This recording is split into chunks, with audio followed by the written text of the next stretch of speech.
Hello friends, welcome back to our challenge Sevika lifestyle. তো তোমরা সবাই কেমন আছো? আশা করি তোমরা সবাই খুব ভালো আছো, আর আমিও খুব ভালো আছি। তো বন্ধুরা, তোমরা তো জানোই আমি কালকে আমার বরের সাথে বাবার বাড়ি এসেছিলাম। তো বর আমাকে রেখে কালকে রাতেই চলে যেতে চেয়েছিল, তো আমি যেতে মানা করছিলাম।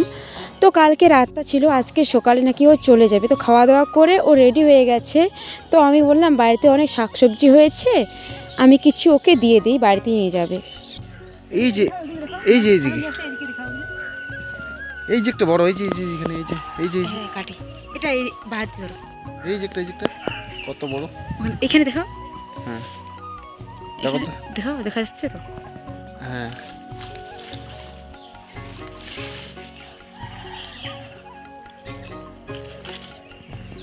এই যে একটা বেশি পুরো হয়ে গেছে, এগুলো সেবে বেশি পুরো হয়ে গেছে। বন্ধুরা এইদিকে দেখো, এতটাই ঘাস, আর আমাকে ঘাসের মধ্যে যেতে খুবই ভয় লাগে, কারণ জোক থাকে। তো আমি ভয়ে ভয়ে এদিকে মানে চিঙ্গাগুলো কাটছিলাম, আর আমার বর ক্যামেরা ধরে আছে। এই যে একটা আছে,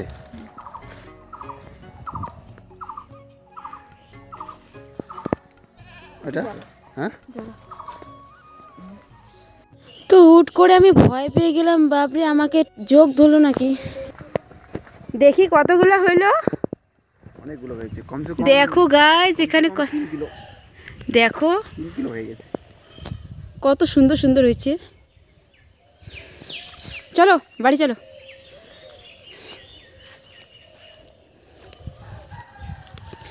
তো বন্ধুরা, আমরা কালকে রাতে এসেছিলাম বাবার বাড়ি। তো রাতে এসে আমি তোমাদেরকে আমার বাবার বাড়িতে দেখাতে পারিনি, তো আজকে আমি তোমাদের দেখিয়ে দিব। তো দেখতে থাকো।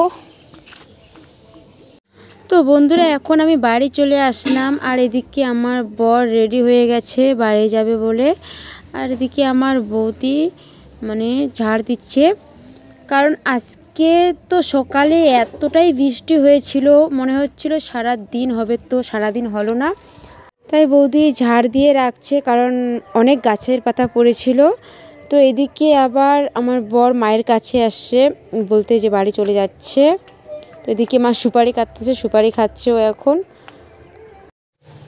তো বন্ধুরা, এই দেখো আমাদের নতুন করে বাড়ি তুলতেছে। তো ঘরটা মানে কিছুটা কমপ্লিট হয়েছে, ফুল কমপ্লিট করতে আর কিছুদিন লাগবে।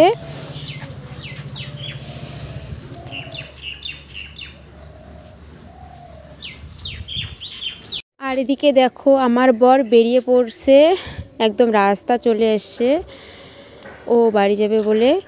তো এই দেখো, এই চারিদিকটা ঘুরিয়ে দেখালাম।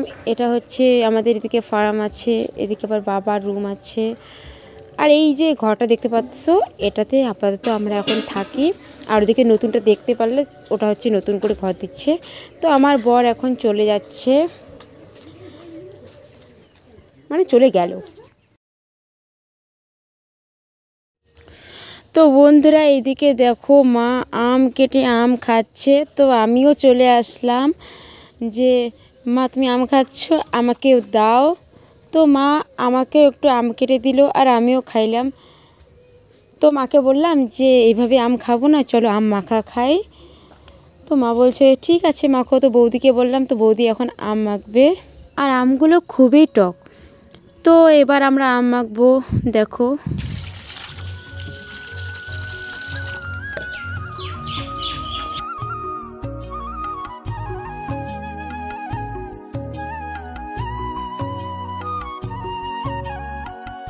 তো আমাদের আম মাখা হয়ে গেছে। তো আমরা ভাবলাম বাড়িতে খাবো না, ওই দিকে খাই। এদিকে আমাদের ফার্ম, আর এটা এই রুমে আমার বাবা থাকে। তো এইদিকে খাবো বলে আমরা এদিকে চলে এসেছি, আর এদিকে মাও চলে আসছে চেয়ার নিয়ে। তো সবাই আমরা তিনজনই একসাথে খাবো। তো মা তো আর লোভ সামলাতেই পারলো না, মা খাওয়া শুরু করে দিয়েছে। আর ওইদিকে দেখো আমার বৌদিও খাওয়া শুরু করে দিয়েছে। তো আমি চলে আসলাম, আমারও লোভ সামলাতে পারলাম না। তো আমি বললাম দাও আমাকে চামচটা, এখন আমি খাবো। তো দেখো এইদিকে আমিও খাচ্ছি। আর আমটা টক ছিল, তবে চিনি দিয়ে আমটা অতটা টক নেই। আর কি বলবো, খেতে অসাধারণ হয়েছে। আর এদিকে একবার বৌদিকে দেখো হা করে তাকিয়ে আছে। তো আমি বললাম এবার তুমি খাবে। আর হ্যাঁ, ভিডিওতে একটা কথা তোমাদের অবশ্যই বলবো, কারণ দেখো এই কিছুদিন ধরে আমার সর্দি কাশ জ্বর যাচ্ছে। তো আমার বর আমাকে টক খেতে মানা করেছিল। তো আমি কালকে আম নিয়ে আসছি, তোমরা তো অবশ্যই দেখেছো যে আমি আম নিয়ে আসছি বাড়িতে, আর তোমাদের বলেও দিয়েছি যে বাড়িতে গিয়ে আম মাখা খাবো।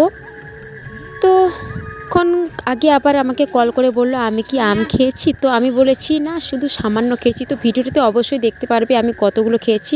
বন্ধুরা, এই ভয়েসটা দিচ্ছি এখন সন্ধ্যা হয়ে গেছে, তাই এদিকে ঝিঝি পোকা কান্না করছে, একটু শুনতে অসুবিধা হলে অ্যাডজাস্ট করে নিও। আর থ্যাংক ইউ সো মাচ। ভিডিওটি ভালো লাগলে like, comment, share and subscribe করে দিও।